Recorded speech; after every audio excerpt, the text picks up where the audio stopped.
Hello dear students. So foundation कोर्सच्या या दुसऱ्या लेक्चरमध्ये welcome all of you. Okay, so आपण बघतोय topic force and pressure. Last लेक्चरला आपण फोर्स रिलेटेड काही कन्सेप्ट्स बघितल्या. आज पण थोडंसं आपण फोर्स रिलेटेडच कंटिन्यू करूया. ओके, सो आपण फोर्समध्ये टाइप्स ऑफ फोर्स बघितलं, त्याची काही एक्झाम्पल्स बघितली. आज आपण न्यूटन्स लॉज ऑफ मोशन जे आहेत ते बघूया. So today we will see the Newton's laws of motion. अगदी प्रॅक्टिकली मी या तीन लॉज आहेत त्याचे अर्थ सांगतो. सिंपल कॅल्क्युलेशनसाठी खूप महत्त्वाचे. इन फ्युचर 10th आणि 11th-12th सुद्धा हे बऱ्याच वेळेला तुम्हाला बघायला मिळतील. So Newton's laws of motion, 3 laws कसे लक्षात ठेवायचे बघा. ठीक आहे. सो पहिला लॉ, मला सांगा एक ऑब्जेक्ट आहे इथं. Let us consider one object. Okay, मग जर ऑब्जेक्ट असेल तर ऑब्जेक्टला 2 पोझिशन्स असू शकतात. एक तर तो ऑब्जेक्ट रेस्ट असू शकतो किंवा एक तर तो ऑब्जेक्ट मूविंग असू शकतो. Simple. Let us consider one object, whether this object is at rest position or the object which is in moving position. या 2 पोझिशनपैकी तो असू शकतो. मग समजा आपल्याला रेस्टमधून ऑब्जेक्टला मूव्ह करायचं आहे तर काय करावं लागेल, तर फोर्स अप्लाय करावं लागेल. काल बघितलं ना आपण, म्हणजे एखादी बाईक आहे आणि त्या बाईकला आपल्याला पुढं न्यायचं आहे तर आपण मग ती बाईक सुरू करतो आणि म्हणजे फोर्स अप्लाय करतो एक प्रकारचा. किंवा एखादा आपल्याला ऑब्जेक्ट जर असा लांब आपण फेकला तर तो काय एका फोर्सनी तो फेकला, फोर्स लागलाच ना त्याला. म्हणजे रेस्ट ऑब्जेक्ट होता तो मूव्हिंगमध्ये जायचं असेल तर the force is required. Okay, so रेस्टमधून मूव्हिंगला जायला काय रिक्वायर्ड आहे, सो फोर्स इज रिक्वायर्ड. किंवा मूव्हिंगमधून रेस्टला जायला काय रिक्वायर्ड आहे. समजा एक बाईक मूव्हिंगमध्ये आहे आणि तिला रेस्ट करायचं, थांबवायची आपल्याला. So what we do there, so we just apply the brakes. Okay, so brakes apply केले याचा पण अर्थ आपण एक प्रकारचा फोर्स अप्लाय केला. म्हणजे थोडक्यात काय, अगदी सिंपल लँग्वेजमध्ये, ऑब्जेक्टला जर रेस्टमधून मूव्हिंगमध्ये न्यायचं असेल किंवा मूव्हिंगमधून रेस्टमध्ये आणायचं असेल तर तिथं ऑब्व्हियसली काय लागतं, एक एक्सटर्नल फोर्स लागतो. आपण हे युनिफॉर्म मोशनसाठी कन्सिडर करतोय. सिंपल. आता फॅन रेस्ट आहे, फॅनला आपल्याला सुरू करायचं आहे, फोर्स अप्लाय केला, बटन सुरू केलं म्हणजे तो एक प्रकारचा फोर्स अप्लाय केला.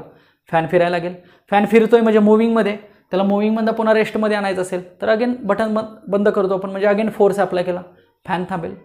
Okay, it means if we have to convert the position of the object from the rest to the moving or moving to the rest, we need to apply external force.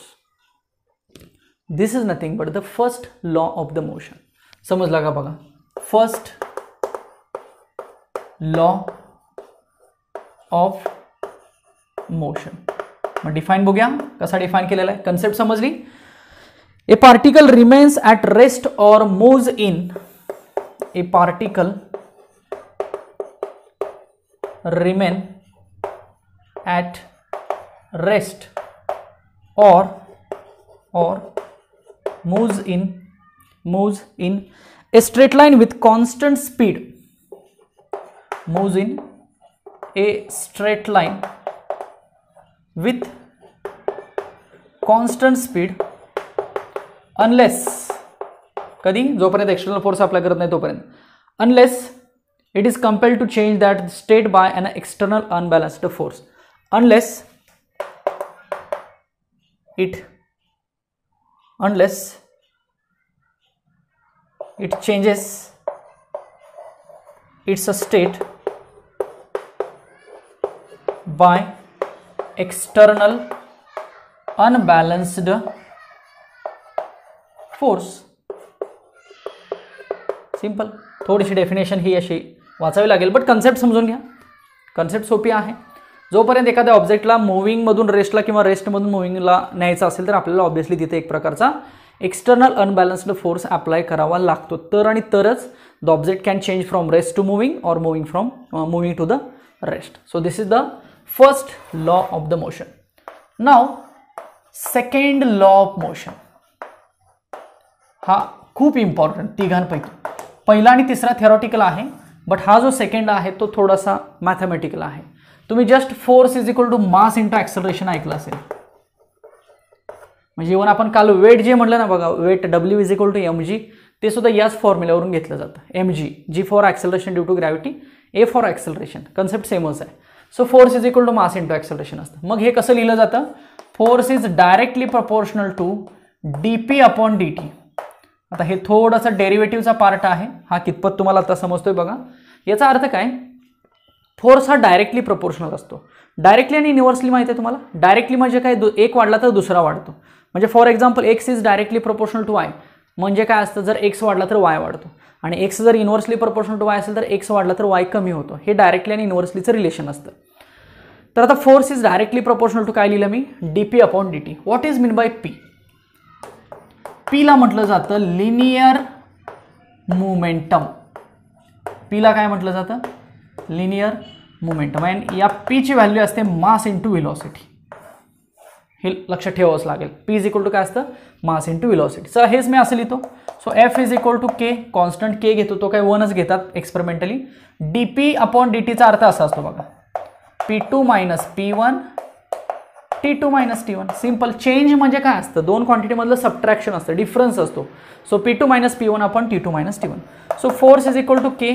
P2 बद्दल मी mv2 लिहितो आणि mv1 लिहितो upon T2 minus T1. बघा दोन्ही ठिकाणी मी m same का लिहिला? कारण ऑब्जेक्ट तोच आहे, पार्टिकल तोच आहे, त्यामुळे त्याचा मास बदलेल का? So no, there is a no change in the mass. मासमध्ये चेंज होणार नाही, म्हणून मी मास आहे तसंच ठेवलं. So F is equal to, ह्या केची व्हॅल्यू एक्सपेरिमेंटली 1 घेतली जाते. सो मास कॉमन घेऊया. सो राहिलं काय? v2 minus v1 upon T2 minus T1. Now F is equal to m. Now what is the definition? Rate of change of velocity with respect to time. म्हणजे कोण असतं? Acceleration असतं. So force is equal to mass into acceleration. So this is nothing but the second law of the motion. लक्षात आला का बघा? न्यूटनचा हा सेकंड लॉ आहे motion related. So the force, किंवा मी स्टेटमेंट हवं तर तुम्हाला ॲज पर बुक देतो. The rate of change of momentum of a particle is directly proportional to force acting on it. Simple. The rate of change of momentum is directly proportional to force applied on it. This is the statement. Okay, this is the second law of the motion. Now third law simple theoretical आहे. Every action is having equal and opposite reaction. Every action is having equal and opposite reaction. So reaction म्हणजेच force ना. एखादा force जर आपण apply केला तर ती सुद्धा बॉडी, एखाद्या बॉडीवरती आपण फोर्स अप्लाय केला तर ती सुद्धा बॉडी तितक्याच फोर्सने आपल्यावरती एक फोर्स अप्लाय, तितक्याच व्हॅल्यूने एक फोर्स आपल्यावरती अप्लाय करत असते. It means this is the third law. This is the third law. दिसतंय का? So every action is having equal and opposite reaction. So this is nothing but the third law of Newton's regarding the motion. लक्षात आलं? आता ह्या सगळ्या लॉजमध्ये जर आपण बघितलं तर मास एक इम्पॉर्टंट क्वांटिटी आहे बघा. आपण इथं बघतोय मास. ओके. सो मास आणि एनर्शिया एक डिफाईन केला जातो. एनर्शिया. सो एनर्शिया म्हणजे काय? सो एनर्शिया म्हणजे एक प्रकारचा मास, एक प्रकारचं डिस्ट्रीब्युशन ऑफ मास, किंवा म्हणूया एक प्रकारचा पार्ट ऑफ द मास म्हणूया. Okay. So we can define inertia also. The inertia of an object is measured by its mass. Okay, it is measured by its mass. मग याच्यावर एक moment of energy अशी एक concept येते rotational मोशनमध्ये. त्यामध्ये मग कळतं की नक्की मास आणि मोमेंट ऑफ एनर्जी दोघांमध्ये रिलेशन काय. थोडक्यात काय की लिनियर मोशनमध्ये जे काम मास करतं ते रोटेशनल मोशनमध्ये मोमेंट ऑफ एनर्जी करतो. सो मास आणि मोमेंट ऑफ एनर्शियामध्ये अनालॉजी आहे. So inertia is one of the part of the mass and mass is why important because we are considering the object or particle which is having mass. Okay. So this concept is related to the laws of motion. We can say that these are the 3 Newton's laws of the motion. So एवढा सोपासा तुम्हाला force related part आहे. आता याच्यानंतर आपण pressure related study बघूया. याच्यामध्ये तुम्हाला काही ॲक्टिव्हिटीज आहेत त्या तुम्ही स्वतः ट्राय करू शकता.